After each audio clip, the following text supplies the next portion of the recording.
జై శ్రీరామ్. అందరికీ నమస్కారం. వెల్కమ్ టు న్యూస్ అఖండ. నేను మీ కస్తూరి శ్రీధర్. మిత్రులారా, మన శత్రు దేశమైనటువంటి టర్కీకు వ్యతిరేకంగా మన మిత్ర దేశమైనటువంటి ఇజ్రాయెల్ ఒక సంచలనమైనటువంటి నిర్ణయం అయితే తీసుకునేది. అదేంది? నువ్వు టర్కీను మన శత్రు దేశం అని చెప్పేసి ఎందుకు అంటున్నావు అని చెప్పేసి కొంతమంది అనుకోవచ్చు. దీనికి ఒక చిన్న క్లారిటీ ఇస్తా. మామూలుగా మొన్న మధ్య ఒకసారి టర్కీలో భూకంపం ఒకటి వచ్చింది. అయినప్పటికీ ప్రపంచంలో అప్పటికి ఏ దేశాలు స్పందించకపోయినా మొట్టమొదటిగా మన భారతదేశం స్పందించి ఎంతోమంది డాక్టర్లను, కావాల్సినటువంటి మందులను, ఆ సామాగ్రిని అంతటిని కూడా టర్కీకి పంపించి వాళ్ళకి సేవలు చేసి వచ్చారు మనోళ్ళు. సరే, అది మన బాధ్యత అనుకుందాం. మిగతా దేశాలన్నీ కూడా మనల్ని మిత్రుడిగానో లేకపోతే మనల్ని విశ్వగురుగానో భావించకపోవచ్చు. కానీ ప్రపంచం మీద మనకు ఆ బాధ్యత అయితే ఉండాలి. ఎవరు పట్టించుకొని, ఇప్పుడు కొంతమంది ఉంటారు పెద్దోళ్ళు, తల్లిదండ్రులను సరిగా పట్టించుకోరు పిల్లలు.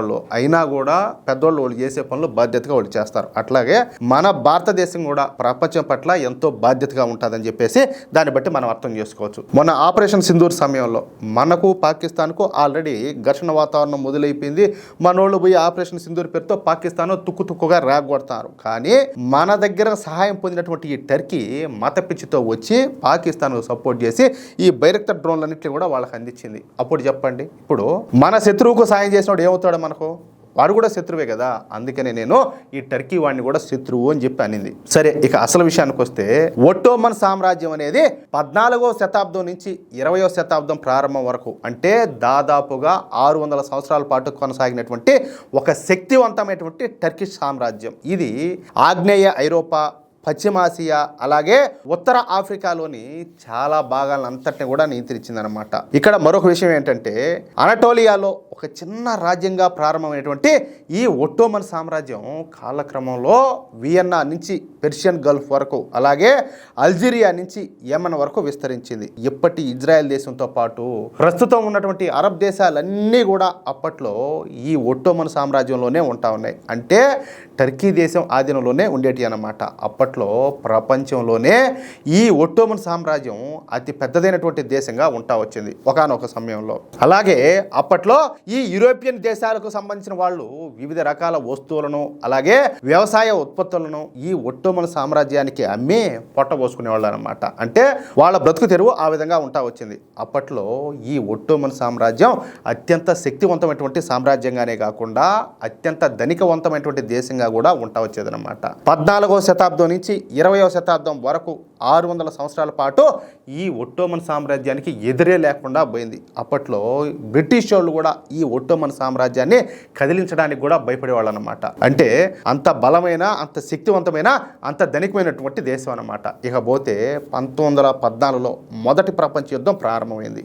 ఈ ప్రపంచ యుద్ధంలో ఈ ఒట్టోమన్ సామ్రాజ్యం జర్మనీ పక్కన చేరి బ్రిటిష్ వాళ్ళకు వ్యతిరేకంగా యుద్ధం చేసింది. ఇక ఈ ఒట్టోమన్ సామ్రాజ్యంలోని సైనికులంతా కూడా ఈ మధ్యయుగం కాలం నాటే ఆ నాగరికతనే అనుసరిస్తూ ఉన్నారనమాట. అందుకే వాళ్ళు మూర్ఖులుగాను, మొండి వాళ్ళుగాను ఉంటా వచ్చారు. దీంతో యుద్ధ రంగంలో ఈ ఒట్టోమన్ సామ్రాజ్య సైనికులను ఓడించడం బ్రిటిష్ వాళ్లకు కష్టంగా మారిపోయింది. సరిగ్గా ఈ సమయంలోనే ఈ బ్రిటిష్ వాళ్ళు ఏం చేశారంటే, ఈ ఒట్టోమన్ సామ్రాజ్యం నుంచి హైఫాను, అంటే ఇజ్రాయెల్ను విముక్తి చేయడానికి మన భారతీయ సైనికులను రంగంలో దించారు. అంటే అప్పుడు మనమంతా కూడా వాళ్ళ కిందనే కదా బతుకుతా ఉన్నామా? అంటే మన బానిసలుగానే బతుకుతా ఉన్నాం అప్పుడు బ్రిటిష్ వాళ్ళ కింద. అప్పటికి మన దేశానికి స్వాతంత్రం కూడా రాలా. మన వాళ్ళు ఎంతోమంది బ్రిటిష్ సైన్యంలో చేరి పనిచేస్తూ ఉన్నారు. కాబట్టి వీళ్ళందరినీ కూడా వాళ్ళతో యుద్ధం చేసేదానికి తీసుకుపోయి వాళ్ళ మీదకి దించారనమాట. దీంతో ఒట్టోమన్ సామ్రాజ్యం నుంచి హైఫాను విముక్తి చేయడానికి మన భారతీయ సైనికులను పంపించినారు. మన భారతదేశానికి చెందినటువంటి అశ్విక దళం ప్రపంచంలోనే అతిపెద్ద అశ్విక దళంగా ఉండేదన్నమాట. ఇక మన అశ్విక దళంలోనే 15వ ఈ ఇంపీరియల్ సర్వీస్ అశ్విక దళాన్ని బ్రిటిష్ వాళ్ళు ఈ హైఫాలో రంగప్రవేశం చేయించినారు. అంతే, ఇక మన భారతీయ అశ్విక దళాలు రెచ్చిపోయి మరీ యుద్ధం చేసినాయి. ఈ మొదటి ప్రపంచ యుద్ధంలో దాదాపుగా 1,00,000 మంది భారతీయ సేనలు యుద్ధంలో పాల్గొన్నాయి. ఇక విజయమో వీర స్వర్గమో తేల్చుకుంటామని చెప్పేసి శపథం చేసి మరి మన భారతీయ అశ్విక దళాలు రంగంలోకి దిగినాయి. కత్తులు, విల్లంబులు, బరిసెలు, ఈటెలతో మన భారతీయ అశ్విక దళాలు అత్యంత శక్తివంతమైనటువంటి ఈ ఒట్టోమన్ సైనికులపైన దూసుకుపోయినాయి. ఆ అవతల వైపు 1,00,000 మంది ఒట్టోమన్ సైనికులు అధునాతనమైనటువంటి ఆయుధాలతో ఉన్నప్పటికీ కూడా మన సైనికులు వీరోచితంగా పోరాడి హైఫాతో పాటు జెరూసలేం, రాఫా ప్రాంతాలను ఈ ఒట్టోమన్ సైనికుల నుంచి విముక్తం చేశారు. అంటే ఆ దేశాలన్నీ కూడా మన భారతీయ సైనికులు పెట్టినటువంటి భిక్ష. అంటే మనం పాకిస్తాన్తో పోరాడి బంగ్లాదేశ్కు స్వాతంత్రం ఎట్లయితే ఇప్పించినామో అదే విధంగా ఈ జెరూసలంకు కావచ్చు, లేకపోతే ఇజ్రాయెల్కు కావచ్చు, ఈ రాఫా కావచ్చు, వాటికి అన్నిటి కూడా మనం పెట్టే భిక్ష వాళ్ళకి స్వాతంత్రం అనేది. అర్థమవుతుందా? ఈ పోరాటంలో మన దేశానికి చెందినటువంటి మన భారతీయ సైనికులు 74,000 మంది వీరమరణం పొందినారు. 1,00,000 మంది పాల్గొంటే 74,000 మంది చనిపోయినారు. అంటే 300 మంది చనిపోయినారు. అసలు వీళ్ళు ఎవరి కోసం పోరాడినారు, ఎవరి తరఫున పోరాడినారు చూడండి ఒకసారి.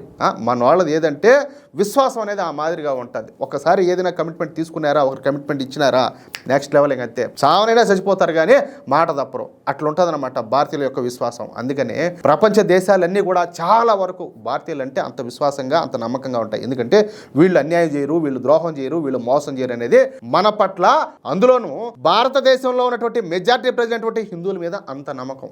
అది విషయం. అయితే ఆ దెబ్బతోనే ఒట్టోమన్ సామ్రాజ్యం ముక్కలైపోయి దాదాపుగా 12 దేశాలుగా ఏర్పడింది. అది వాస్తవంగా అసలు చరిత్ర. అయితే నిన్నటి వరకు ఇజ్రాయెల్లో ఈ హైఫా ప్రాంతాన్ని, అలాగే జెరూసలేంను, ఈ రాంఫాను ఒట్టోమన్ సామ్రాజ్యం నుంచి స్వాతంత్రం ఇప్పించి వాళ్ళ నుంచి మాకు విముక్తి కల్పించింది ఈ బ్రిటిష్ వాళ్ళని చెప్పేసి వాళ్ళ పుస్తకాల్లో రాసి దాన్ని వాళ్ళ పిల్లల దగ్గర చదివిపిస్తా ఉన్నారన్నమాట. అర్థమైందా? కానీ ఇప్పుడు హైఫా నగరం మేయర్ మాట్లాడతా అసలు మన హైఫా నగరాన్ని, అలాగే జెరూసలేంను, అలాగే ఇజ్రాయెల్ను ఒట్టోమన్ సామ్రాజ్యం నుంచి విముక్తి చేసింది బ్రిటిష్ వాళ్ళు కాదు. ఇన్నాళ్ళు కూడా మన పుస్తకాలలో మన దేశం ఏర్పడడానికి కారణం బ్రిటిష్ వాళ్ళు అని చెప్పేసి చదువుకున్నాము. కానీ అది నిజం కాదు. మన దేశం కోసం, హైఫా కోసం తమ ప్రాణాలను ఫణంగా పెట్టే పోరాడింది భారతీయ సైనికులు అని చెప్పేసి నిజాయితీగా మాట్లాడాడు. ఇందుకోసం ఏకంగా అంటే వాళ్లకు స్వాతంత్రం ఇప్పించడం కోసం, ఈ ఒట్టోమన్ సామ్రాజ్యం నుంచి వీళ్ళకు విముక్తిని కల్పించడం కోసం ఏకంగా 74,000 మంది భారతీయ సైనికులు వీరమరణం పొందాల్సి వచ్చిందని చెప్పేసి ఆయన స్పష్టం చేసినాడు. అప్పటి ఒట్టోమన్ సామ్రాజ్యం ఇప్పటి టర్కీ అయినటువంటి ఈ దిక్కుమాలేటువంటి దేశానికి తగిన బుద్ధి చెప్పింది కూడా మన మిత్రులైనటువంటి భారతీయులే. అందుకనే ఇకపైన పాఠ్యాంశాలలో మన హైఫాకు స్వాతంత్రం తెచ్చినటువంటి దేశం భారతదేశం అని చెప్పేసి మార్చి మేము ప్రచురిస్తాము. అంతేకాకుండా టర్కీకు వ్యతిరేకంగా భారతీయులకు పెద్ద మొత్తంలో ఆయుధాలను, టెక్నాలజీలను అందజేస్తామని చెప్పేసి ఆయన స్పష్టం చేశాడు. అలాగే టర్కీకు వ్యతిరేకంగా భారతదేశం చేస్తున్నటువంటి పోరాటానికి మేము కూడా మా వంతుగా సహాయ సహకారాలు అందజేస్తామంటూ ఈ హైఫా మేయర్ అయినటువంటి యోనా యహోవ్ స్పష్టం చేశాడనమాట. అంతేకాకుండా అందుకు తగిన కార్యాచరణ కూడా రూపొందించడం విశేషం. చూడండి మనకు తెలియనటువంటి చరిత్ర ఎలా ఉంటుందో, ఎంత ఉంటుందో. అసలు ఇక్కడ ఏంటంటే కొంతమందికి తెలియక, కొంతమందికి తెలిసినా కూడా అది ఏంటంటే మన మీద ఒక కుట్రతోనూ పూర్తి స్థాయిలో మనల్ని తప్పుదో పట్టించారు.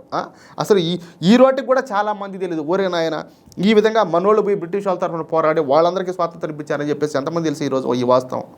మిత్రులారా, ఇలాంటి విషయాలు అందరికీ తెలియాలా. కాబట్టి ఈ న్యూస్ కనుక మీకు నచ్చినట్లయితే ఖచ్చితంగా ఈ న్యూస్ నలుగురికి షేర్ చేయండి. అలాగే ప్రతి ఒక్కరు కూడా మీ యొక్క అమూల్యమైనటువంటి అభిప్రాయాలను కామెంట్ రూపంలో తెలియజేయండి. అలాగే ఇంతవరకు మీరు కనుక మన ఛానల్ను సబ్స్క్రైబ్ చేసుకున్నట్లయితే ప్రతి ఒక్కరు కూడా మన ఛానల్ను సబ్స్క్రైబ్ చేసుకోండి, సపోర్ట్ చేయండి ప్లీజ్. జై శ్రీరామ్, జై హింద్.